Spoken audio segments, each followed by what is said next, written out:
Bonjour, je suis Diane Baudez de Créteil et je dois vous parler des comorbidités dans l'insuffisance cardiaque. Alors la place des comorbidités dans l'insuffisance cardiaque a été bien redéfinie par les dernières recommandations de la Société européenne de cardiologie l'année dernière, en mettant vraiment l'accent sur la nécessité de prendre en charge ces comorbidités au même titre que la maladie princeps qu'est l'insuffisance cardiaque, et donc avec un traitement spécifique des comorbidités nécessaires pour prendre en charge de façon globale tous les patients. Alors dans les principales comorbidités auxquelles il faut penser pour améliorer le pronostic des patients insuffisants cardiaques, il y a un véritable impact pronostic.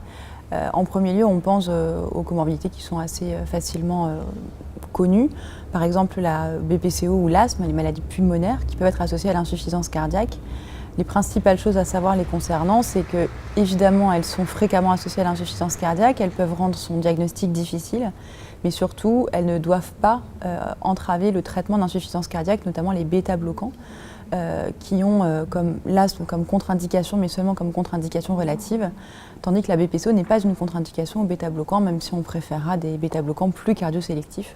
comme le bisoprolol ou le nebivolol. Concernant les autres comorbidités, il y a également l'anémie et la carence martiale dont on a beaucoup parlé ces derniers temps, avec maintenant un traitement par supplémentation martiale qui est reconnu, efficace sur l'amélioration fonctionnelle des patients insuffisants cardiaques et sur le taux de réhospitalisation, à condition que cette supplémentation soit donnée par voie intraveineuse et non pas par voie orale,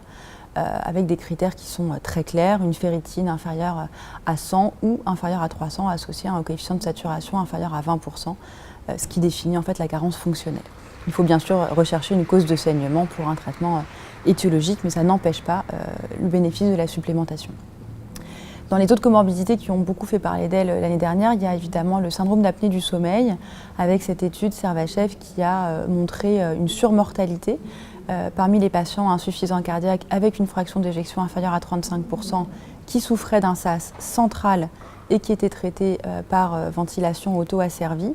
Alors du coup, beaucoup se demandent s'il faut toujours traiter le SAS chez les patients insuffisants cardiaques. La réponse est bien évidemment oui, il faut traiter d'une part tous les SAS obstructifs avec les traitements qui sont habituellement recommandés, CPAP, BiPAP. Il faut également traiter les SAS centraux, évidemment à l'exclusion des patients pour lesquels la fraction d'éjection est inférieure à 35%, mais pour les autres, il n'y a pas de contre-indication et il faut continuer à traiter le syndrome d'apnée du sommeil.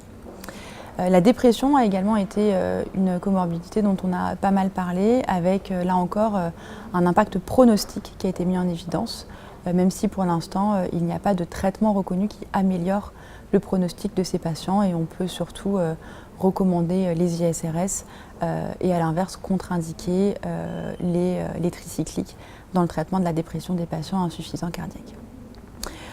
Enfin, le diabète, avec comme principale nouveauté le fait que la metformine est maintenant le traitement recommandé en première intention pour les patients diabétiques insuffisants cardiaques. L'insuline reste bien sûr recommandée pour le diabète de type 1, même si elle peut être associée à une rétention hydrosodée et donc ne doit pas être proposée en première intention pour les patients insuffisants cardiaques, le risque d'acidose lactique étant surtout lié à l'insuffisance rénale ou hépatique, mais pas à la fraction d'éjection elle-même, donc n'ayons pas peur de mettre de la metformine pour ces patients.